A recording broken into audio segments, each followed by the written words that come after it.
guys, so welcome to another Talking Head. I'm trying to be consistent with this thing, and unfortunately I am on the road moving around trying to put some things together, but I figured I'd do it in a moment because I feel like there's nothing greater than a candid moment.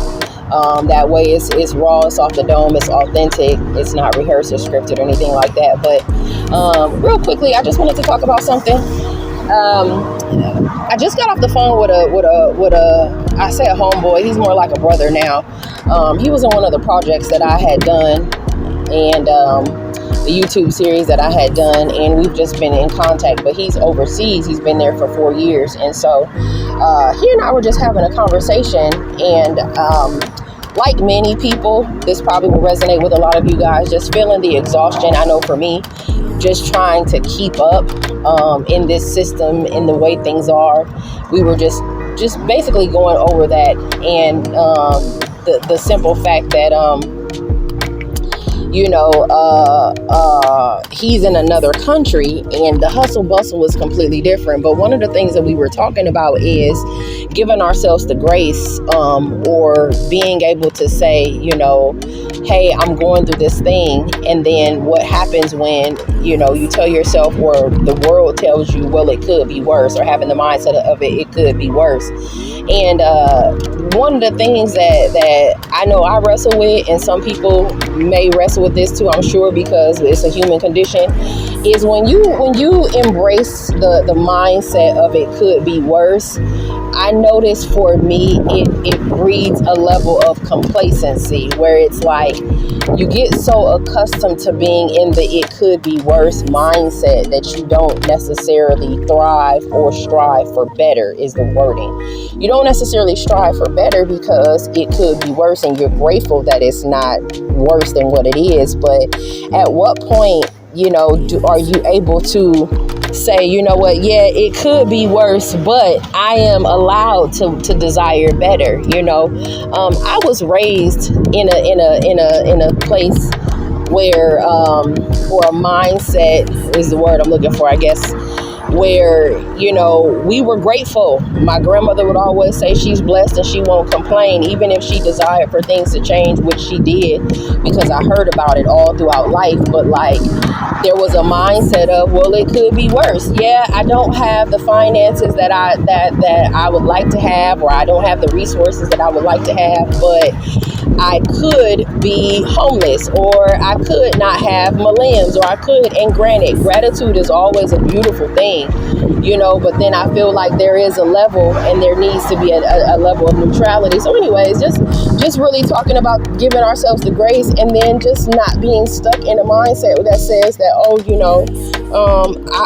it could be worse. Or for instance, for me, I'm in a space where I am just exhausted. Like when I tell you exhausted by not having the time to work through things, to grieve, the having to put it on hold because bills don't stop, and the thing is, we learn to be a little cold or jaded when we say, I'm tired of this whole thing. It's like everybody has to pay bills. Everybody is in this rat race, this system where the bills don't stop coming.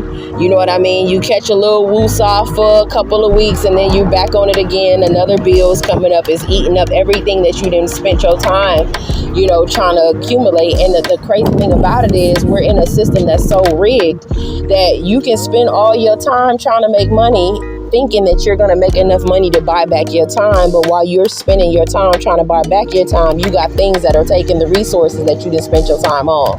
So you can make your money and an expense comes up. Like, it's designed to constantly rob you of something. So, sitting in a place where you're exhausted, and then trying to really be real with yourself and give yourself the ability to take a rest. It's like you don't have time to rest. Who got time to rest? The world don't have time to rest. Everybody's tired. Everybody got bills, and we become insensitive to that reality. But here's the truth: it is exhausting, because that's not the way way that it was designed. Like the Father, yes, we toil in certain aspects with the land, but like he say, the birds don't worry. You get what I'm saying? And if it's not for a fiat currency, then what are we to do? You see what I'm saying? Like, if there was no fiat currency, what would we be spending our time on? You know, we would be planting things in season, or we would be dealing with livestock, or whatever the case may be. But there's a level of exhaustion that I tend to feel that I know that the rest of the world feels, but there's a level of grace that I'm not giving myself, because how dare I be exhausted when you got the world out here, you got people that's homeless, and it's like, where do you find the grace for yourself? Anyways, that was just my little rant, really. Just the whole idea and mindset of it could be worse, and getting so complacent to where you don't fight for the better, you know, is really where we are, or where I am in this thing. But yeah, I just thought I'd get on here, you know. Again, I'm trying to be consistent in a thing, or I'm going to be consistent, because again, I don't know what the Father has, and this weird place that I'm in, I'm trying to find the path of least resistance, because there's so much that's warring against me, which probably means that I need to just go ahead and do it, you know. But yeah, so thank you guys for coming again. Like you will hear me say, my grandmother would always say, if I can help just one somebody as I travel on, then my living shall not be in vain. So please, guys, go out here and love on your brethren and your sisterin. If you can't love on those in whom you can see, then how can you love on the Father in whom you can't? So till next time.